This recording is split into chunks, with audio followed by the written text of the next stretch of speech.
नमस्कार। आकाशवाणी की राष्ट्रीय सांस्कृतिक पत्रिका संस्कृति भारती में आपका स्वागत है। मैं हूं मनोज माइंडकर।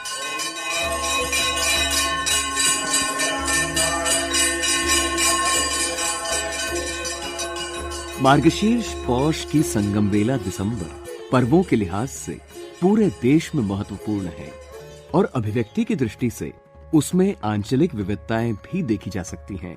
और दोनों मास यानी अग्रहायण और पौष समान रूप से जुड़े हुए हैं एक विधि से, और वो है सूर्य आराधना।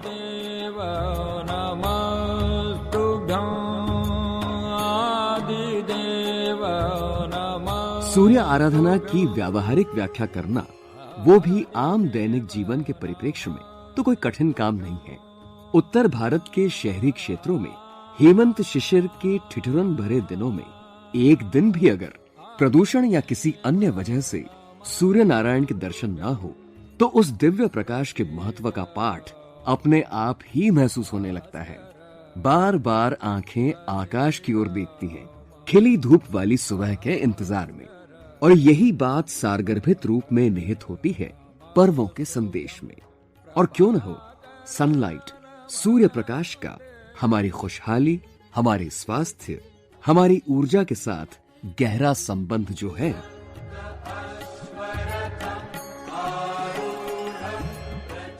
इस दौरान आने वाले पर्वों की श्रृंखला की एक महत्वपूर्ण कड़ी है दत्तात्रेय जयंती। दक्षिण भारत, महाराष्ट्र और गुजरात के कुछ स्थानों पर इस उपलक्ष्य में विशेष आयोजन होते हैं। आध्यात्मिक रूप से देखें तो दत्तात्रेय आराधना त्रिदेव आराधना के ही समकक्ष है। आध्यात्मिक साहित्य के दृष्टिकोण से माता सती अनुसुया की कथा सदियों से हमारी पारिवारिक परंपराओं का हिस्सा रही है। पूरे भारतवर्ष में, बल्कि भक्तपुर नेपाल तक में दत्तात्रेय मंदिर के स्थापत्य का भी उल्लेख मिलता है। पर्यटन की दृष्टि से जूनागढ़ गुजरात की गिरनार पहाड़ी पर स्थित दत्तात्रेय मंदिर परिसर आपका मन मोह लेगा। सचमुच हमारे राष्ट्र की आध्यात्मिक सांस्कृतिक विरासत का कहीं कोई सानी नहीं है। वसुधैव कुटुंबकम के वैश्विक सार को मुखरित करती G20 की अध्यक्षता का सुअवसर भी इसी बात को एक तरह से रेखांकित ही करता है। प्राण के बचैया, प्राण के बचैया, प्राण के बचैया, दूध पूत के दवैया, रोग साग के मिटैया। इसी माह सिख परंपरा के दशम गुरु, महान योद्धा, आध्यात्मिक चिंतक और कवि गुरु गोविंद सिंह जी की जयंती है।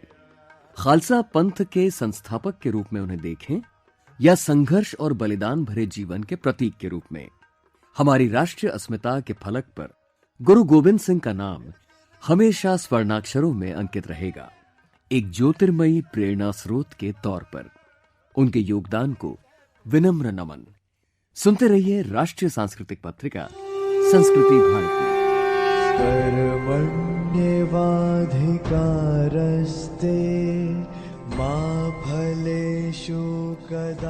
पिछले दिनों पावन नगरी कुरुक्षेत्र पूरी श्रद्धा और हर्षोल्लास के साथ अंतर्राष्ट्रीय गीता जयंती महोत्सव के उत्साह शंखनाद से गुंजायमान हो उठी। इस 5 दिवसीय आयोजन में आध्यात्म के साथ साथ विकास, शिक्षा और विज्ञान के बिंदुओं का भी समावेश था, विशेष रूप से बालिका शिक्षा। इस वर्ष पार्टनर देश की भूमिका नेपाल ने और पार्टनर राज्य की भूमिका मध्य प्रदेश ने निभाई।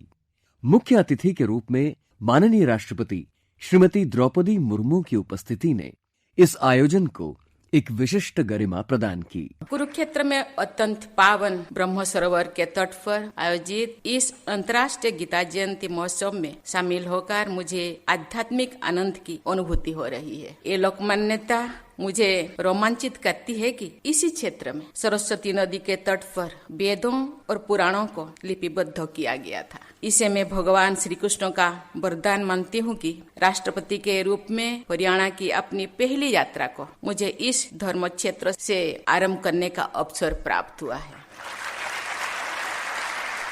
सभी देशवासी आजादी का अमृत महोत्सव मना रहे हैं। ये उल्लेखनीय है कि हमारे स्वाधीनता संग्राम के दिशा देने वाला लोकमान्य तिलक और महात्मा गांधी जैसे महानायकों ने जीवन के प्रत्येक क्षेत्र में गीता से मार्गदर्शन प्राप्त किया करते थे। इस महोत्सव में सौहार्दिक भोगिता के सहयोगी देश नेपाल तथा सहयोगी राज्य मध्य प्रदेश की सरकारों और लोगों की मैं सराहना करती हूँ। मुझे ये जानकर खुशी हो रही है कि कई देशों के राजदूत भी इस महोत्सव में शामिल हो रहे हैं। देश के बाहर भी इस महोत्सव के आयोजन हुई है। अनेक रोचक माध्यमों से गीता के अमर और जीवंत संदेश को देश विदेश में प्रसारित करने के प्रयास की गई है। स्वामी गोविंद गिरी जी का उद्बोधन। निर्विवाद सभी के लिए समन्वयक यदि कोई ग्रंथ पूरे विश्व में हो सकता है तो वह भगवत गीता है, और इसलिए भगवत गीता न केवल भारत को एक रस बनाएगी, भारत का केवल संगठन करेगी, इतना ही नहीं तो वास्तव में वेदों ने जो कहा है विश्व मानुषा, the citizen of the world, संपूर्ण विश्व का नागरिक कैसे हर व्यक्ति बन सकता है जो विश्व के कल्याण के काम आ सकता है। गीता मनीषी स्वामी ज्ञानानंद जी महाराज। मानवता की मुस्कान है गीता, समस्याओं का समाधान है गीता। बात मानसिक शांति की हो या बात विश्व सद्भाव की हो, भगवत गीता का एक एक सूत्र जो है आप ध्यान से पढ़ें, देखें, सुने, समझें। भगवत गीता भारत का गौरव ग्रंथ है और ये गौरव जिस प्रकार से हरियाणा सरकार अपने इस गौरव को न केवल राष्ट्र का सम्मान अपितु समूचे विश्व का सम्मान बनाने की दृष्टि से न केवल कुरुक्षेत्र में अंतर्राष्ट्रीय गीता महोत्सव आयोजित करके विश्व के अनेक चिंतकों को यहाँ आमंत्रित करते हैं। गीता पढ़ करके हमें हर क्षेत्र में मानसिक उन्नति, मानसिक विकास, व्यक्तित्व का विकास, जीवन मूल्यों का विकास, आदर्शों का विकास, और जब मेरे जीवन का विकास होगा तो निश्चित मैं निमित्त बन सकता हूं विश्व के विकास की दृष्टि से, विश्व के सद्भाव की ओर। इसी अवसर पर जानी मानी शैक्षणिक संस्था NIT कुरुक्षेत्र का दीक्षांत समारोह भी संपन्न हुआ। सचमुच हर्ष होता है जानकर कि देश की कन्याएं भारी तादाद में टेक्नोलॉजी की विधाओं में आगे आ रही हैं, बल्कि टॉप तक कर रही हैं। देश की प्रगति गाथा में ये शुभ संकेत है।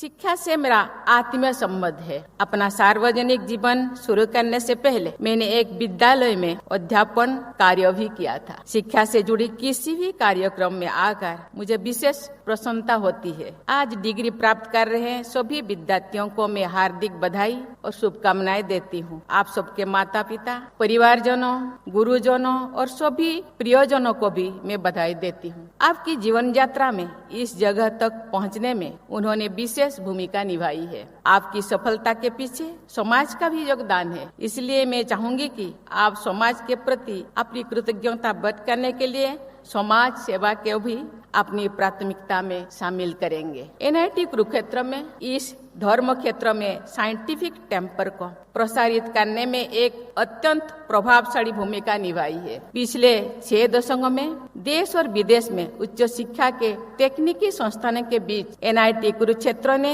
एक विशिष्ट पहचान बनाई है। इस संस्थान के 40,000 से अधिक पूर्व छात्र ने राष्ट्र निर्माण में योगदान दिया है और विश्व स्तर पर देश की प्रतिष्ठा बढ़ाने में भी महत्वपूर्ण भूमिका निभाई है। We, the recipients of the degree of National Institute of Technology, Kurukshetra, do hereby commit ourselves to the highest ethical and professional conduct and agree to utilize our knowledge of science and technology for the service of our country.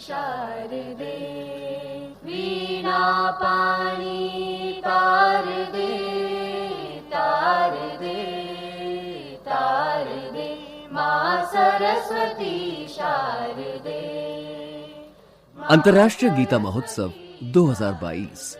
कुछ सुर, कुछ स्वर। विशेष आभार सुनील आशु और Rajat Kumar, Akashvani Kurukshetra.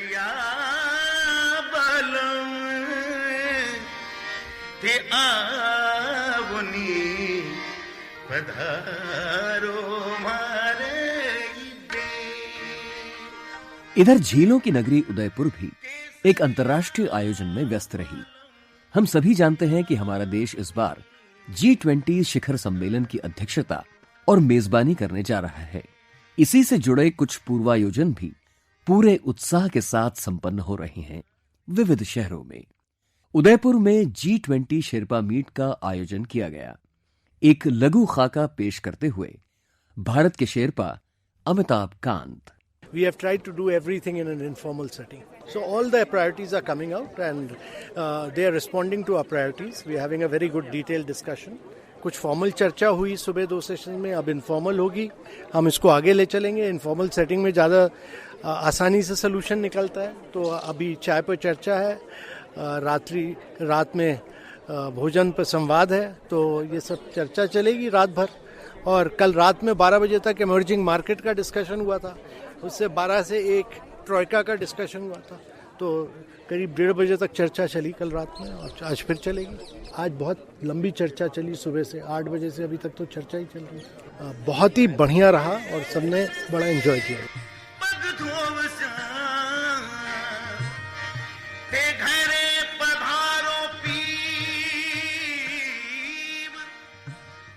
Indonesia के शेरपा इस खास शहर की खूबसूरती का जिक्र करते हुए, I went to the zoo. There I see the Bengal tiger. Yesterday I went to the fort, and what I see from my hotel is this beautiful city with so many lakes. I certainly feel that the culture and the culinary experience here certainly will bring India to the spotlight much greater than before. So, looking forward. स्वरांग सौजन्य महेंद्र लालस, आकाशवाणी उदयपुर। और हां, इन दिनों मुंबई और बेंगलुरु भी G20 से जुड़े आयोजनों में व्यस्त हैं। राष्ट्र के प्रगति समृद्धि पथ पर ये हैं कुछ और उच्चांक आगामी नववर्ष की भव्य तैयारी।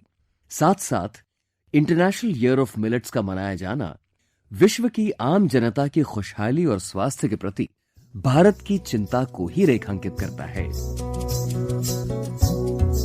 लोकप्रिय संस्कृति, अभिव्यक्ति, अवसर और रोजगार, कुछ ऐसी बातें हैं आपके हमारे यानी आम जनजीवन से गहराई से जुड़ी हुई। इसी परिप्रेक्ष्य में हम देखते हैं कि कुछ लोग इस क्षेत्र में अपनी राहें स्वयं चुनते हैं, बल्कि खुद बनाते हैं। ऐसा ही एक करियर है स्टैंड अप कॉमेडी। मिलाते हैं जानी मानी कॉमेडियन हरप्रिया बैंस से ये जानने के लिए कि कैसी होती है हंसगुल्लों की नई दुनिया। हंसाना किसी को कठिन तो है, बिल्कुल है, और जितना मुझे आसान लगता था जब मैं स्टैंड अप में गई, इस इंडस्ट्री को मैंने चूज करा, ये उतना आसान निकला नहीं। So comedy is a serious business, absolutely. तो इस पर्टिकुलर विधा में क्या चैलेंजेस हैं, क्या चुनौतियां हैं, लोग कैसा रिसीव कर रहे हैं इस पर्टिकुलर क्षेत्र को?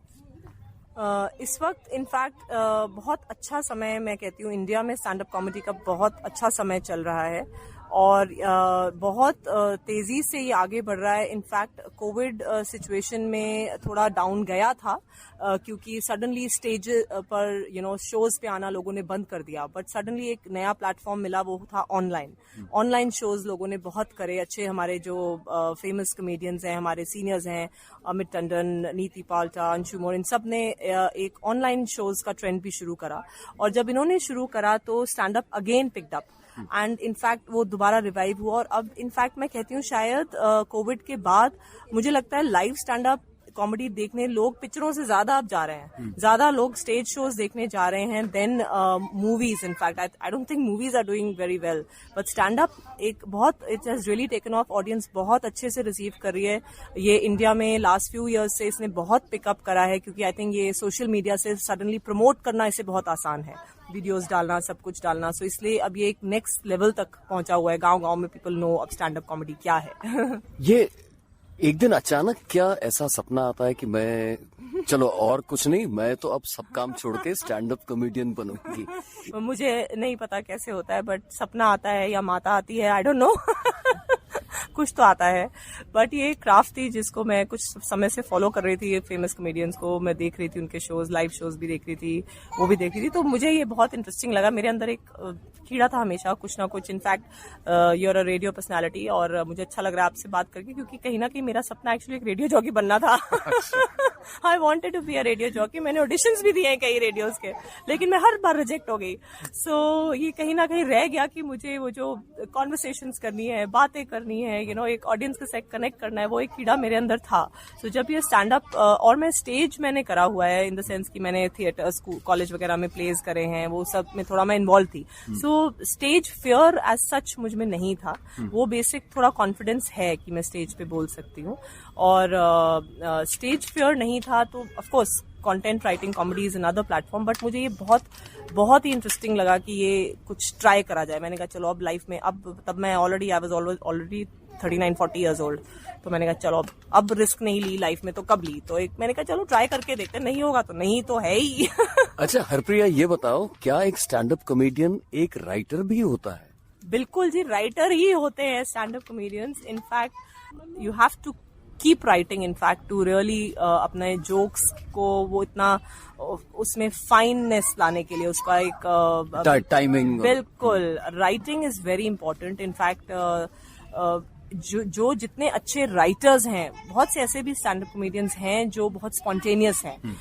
उनको सिर्फ एक आइडिया रहता है कि हम ये बोलने वाले हैं, वो एक ड्राफ्ट सा बनाते हैं और वो बोलते हैं, वो बहुत अच्छा करते हैं। तो ये अपनी सबकी अलग अलग कला है, लेकिन मोस्टली सबका ये राइटिंग से ही शुरू होता है। बिकॉज जितने अच्छे आप राइटर हैं, जितना आप उसको ड्राफ्ट को लिखेंगे, दोबारा लिखेंगे, रीराइट करेंगे, because you have to work on it. जैसे एक मैंने बहुत फेमस कॉमेडियन है साइनफील्ड, उनका एक बुक पढ़ी थी, तो उसमें उन्होंने लिखा था कि वो हर एक जोक को मतलब लिखते तो जो हैं ही, उसके बाद वो ओपन माइक्स में जहां हम जाके टेस्ट करते हैं, कहते एक एक जोक को वो 100-200 बार कम से कम टेस्ट करते थे before he ever put it in his final script. So that is the power of good writing, you know, and good practice.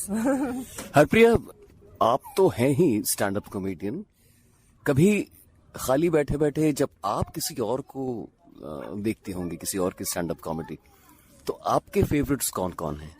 मेरे बहुत सारे फेवरेट्स हैं। अभी तो मैं अपने आप को ऐसे मानती हूँ कि अभी तो हम पड़े हैं राहों में, मुझे बहुत सीखना है, अभी तो बहुत कुछ सीखना है। बहुत फाइन काम कर रहे हैं लोग, एंड आई एडमायर देम। मुझे उनके साथ काम करने का जब भी मौका मिलता है, चाहे वो 5 minutes की परफॉर्मेंस हो, चाहे छोटी भी हो, कुछ भी हो, उनके साथ स्टेज शेयर करने का मौका मिलता है, तो मुझे like I feel like it's a blessing. I learn from them. So ऐसे बहुत से कॉमेडियन हैं जिनको मैं एडमायर करती हूँ। नीति पाल्टा हैं, वो बहुत ही अच्छी हैं इंडिया में। अदिति मित्तल, जिया सेठी, राधिका बैज, ये सब हैं जो इंडिया में इन्होंने विमेन कॉमेडी की वो पायनियर्स बनी, और उन्होंने लिटरली मतलब थोड़ा जैसे एक कंफर्ट जोन दी कि और हम जैसी लेडीज को कि आइए आप भी बाहर निकलिए और कर सकते हैं हम, यू नो, वो I think so you have to give it to them. Plus of course there is Amit Tandon and there is Abhimanyu, then there so many comics in India who are doing. Anshu more हैं। प्रिया, आपने जब नामों की list बोल के सुनाई, उसमें साफ पता लग रहा था कि एक सेक्शन वुमेन कॉमेडी का था और दूसरा आपने मेन कॉमेडी का। तो क्या ये दो अलग अलग ट्राइब्स हैं? Actually, I'm sorry that it came out like that, but tribe है भी और नहीं भी। With in the stand up comedy circuit तो सब कॉमेडियंस की यही कोशिश रहती है कि ये एक हम एज कॉमेडियंस आए, कोई हमें इस नजरिए से ना देखे कि ये एक फीमेल कॉमिक है या मेल कॉमिक है, क्योंकि अल्टीमेटली अगर आप अच्छे कॉमिक हैं तभी आप पॉपुलर होंगे। अगर आपके जोक्स अच्छे हैं, लोग हंस रहे हैं, चाहे आप औरत हैं चाहे आप मर्द हैं, it does not matter. So at the end of the day, it's your content that will make a difference and make you a good comic. So yes, that is there, but I think as an audience, अब तो फिर भी बहुत audience evolve हो रहा है, but फिर भी I would say कई बारी audience थोड़ा सा reserved रहता है कुछ topics को लेके जब औरतें बात करती हैं या कुछ करते हैं। So कुछ कहीं ना कहीं एक section of audience अभी भी है जिन्होंने women को एक्सेप्ट नहीं किया है as a comic, you know, so कि ये इतना बोल्डली आके ये कैसे इन सब टॉपिक्स पे बोल रही है. सो वो थोड़ा सा सेक्शन है. सो इसलिए why I said women comics को उन्होंने प्लेटफॉर्म दे रही हैं, because even there are women who are coming from families जहाँ उनके पेरेंट्स को वो नहीं बताते कि हम स्टैंड अप कॉमेडी में ट्राई कर रहे हैं. तो वो है, तो ये उन्होंने एक सेफ प्लेटफॉर्म बनाया. ऐसे ओपन माइक्स हो रहे हैं जहाँ पे वो गर्ल्स को इनकरेज कर रहे हैं कि कोई नहीं, यहाँ तुम लोग आओ, यहाँ पे ऑडियंस भी विमेन है और हम कॉमिक्स भी सब विमेन है, तो आप लोग खुल के आके बोलिए, अपनी हिच को निकालिए अंदर से कि आप just enjoy yourself and try to understand this craft. So इसलिए थोड़ा सा प्लेटफॉर्म दिया जा रहा है कि women come out of that hitch and get that confidence to do that comedy. That's all. Harpriya, आपसे बात करते करते हमने ये नोटिस किया कि हम भी थोड़ा सा हंस लिए आज. बहुत बहुत शुक्रिया. Thank you so much. Thank you very much. Thank you. हंसगुल्लों की नई दुनिया. Stand up comedy artist Harpriya Bains को आपने सुना. प्रस्तुति केंद्रीय हिंदी रूपक एकांश.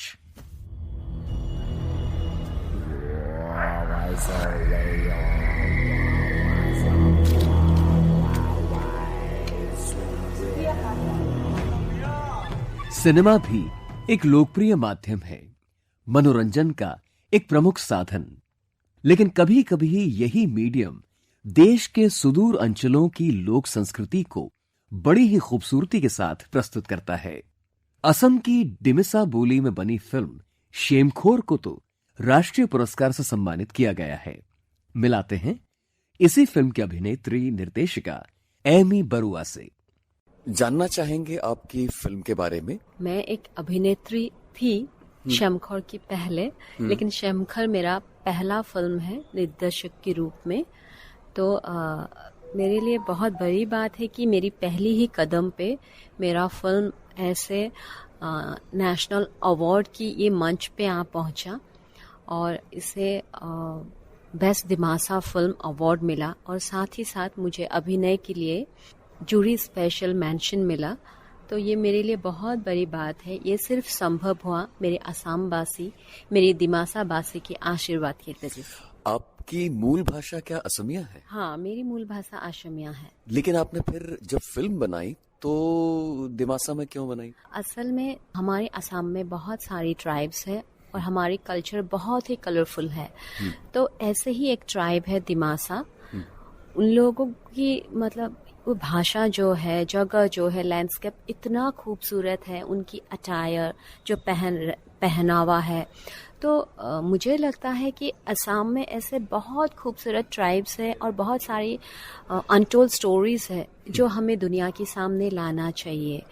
तो इसी वजह से मैं अपनी जगह की, अपनी एक भाषा को लेके एक फिल्म बना के इस मंच पे आना चाहती थी. हम ये जानना चाहेंगे शेमखोर की स्टोरी में क्या एसेंस है उसका, उसमें क्या दर्शाया है आपने? असल में तो शेमखोर जो है वो एक फिक्शन है, लेकिन फिक्शन होने के बावजूद वहाँ की थोड़ी थोड़ी जगह में कहीं पे उनकी, जैसे कि बिहू बोलते हैं असम में, जो हम लोगों का मेन फेस्टिवल है, वैसे ही दिमासा लोगों का मेन फेस्टिवल है हंसू बुसू. तो वो बुसू थोड़ा सा हम दिखाने की कोशिश कर रहे हैं. हम थोड़ा उनकी खान पान कैसे होते हैं वो दिखाने की कोशिश, लेकिन एक कहानी के माध्यम से. लेकिन एक कहानी की, क्योंकि अगर कहानी और ट्विस्ट नहीं रहेगा तो ये डॉक्यूमेंट्री बन जाएगा. तो इसीलिए थोड़ा रोमांचक करने के लिए एक फिक्शन का थोड़ा सा हम लोगों ने सहायता लिया है. लेकिन फिर भी उसमें बच्चों का भी एंगल है. हाँ, अलग अलग है एक्चुअली, क्योंकि हमको जो भी दिखाना है उसी वजह से एक्चुअली हम, क्योंकि बहुत प्लेन सा मुझे लगता है कि ऐसे ही हम अगर कपड़ा दिखाते रहेंगे तो लोगों को उतना इंटरेस्टिंग नहीं लगेगा. जो लैंग्वेज असम में ही हमें समझ में नहीं आता था, मैं इस लैंग्वेज को 1 साल तक सीखा. तो 1 साल सीखने के बाद बिल्कुल ही अलग है. तो और मेरा फिल्म सिंग साउंड है, तो इसीलिए मुझे अच्छी तरह से बोलना पड़ा था. नहीं तो लाइक बाकी लोगों को इतने अच्छी तरह से, वो लोग दिमासा की ही है, दिमासा है तो उनको अच्छी तरह से आता है. तो मुझे नहीं आता था, वो मेरे लिए बहुत बड़ी चैलेंज था.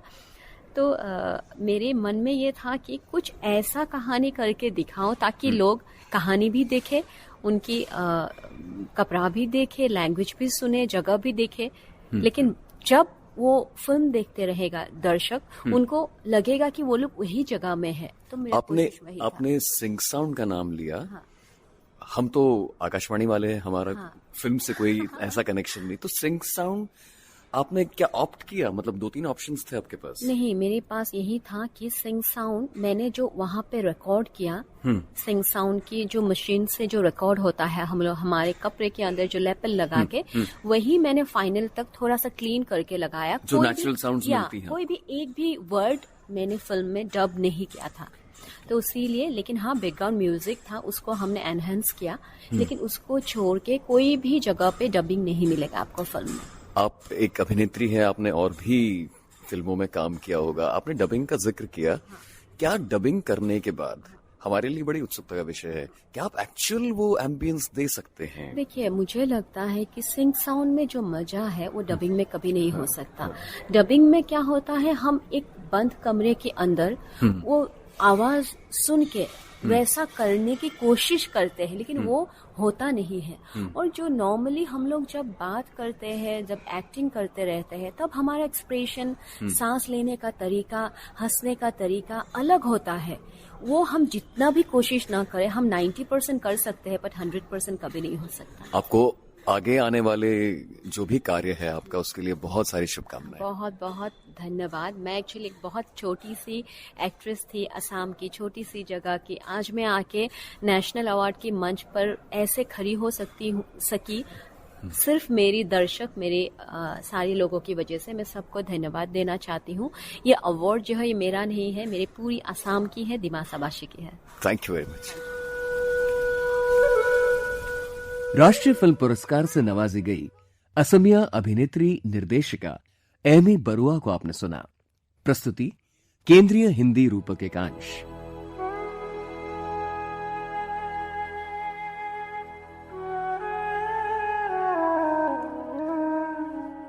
पिछले दिनों हमारे सांस्कृतिक कैनवस को गहरा आघात पहुंचा।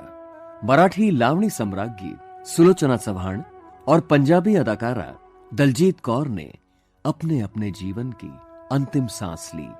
दोनों प्रतिभाओं के असीम सांस्कृतिक अवदान को पत्रिका की विनम्र श्रद्धांजलि।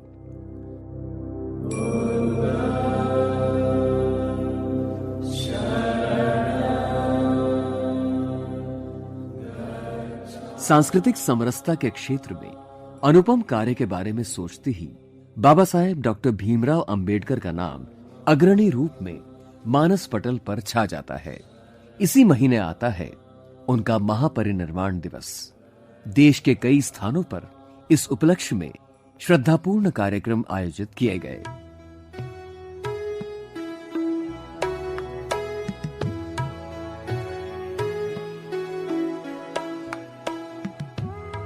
इसी महीने अंतर्राष्ट्रीय मानवाधिकार दिवस और राष्ट्रीय ग्राहक दिवस हमें अपनी सामूहिक सामाजिक चेतना का बोध कराते हैं।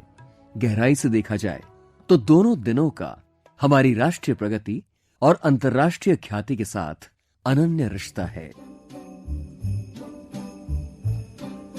Round and round the Christmas tree, presents hanging there for you and me, lights all shining merrily, Christmas a week away. A ring around the Christmas tree, children making up a melody. देश के पर्वों की बहुरंगी श्रृंखला की अग्रिम शुभकामनाओं के साथ संपन्न होता है संस्कृति भारती का ये अंक। मनोज वाइल्डकर को अनुमति दीजिए। नमस्कार।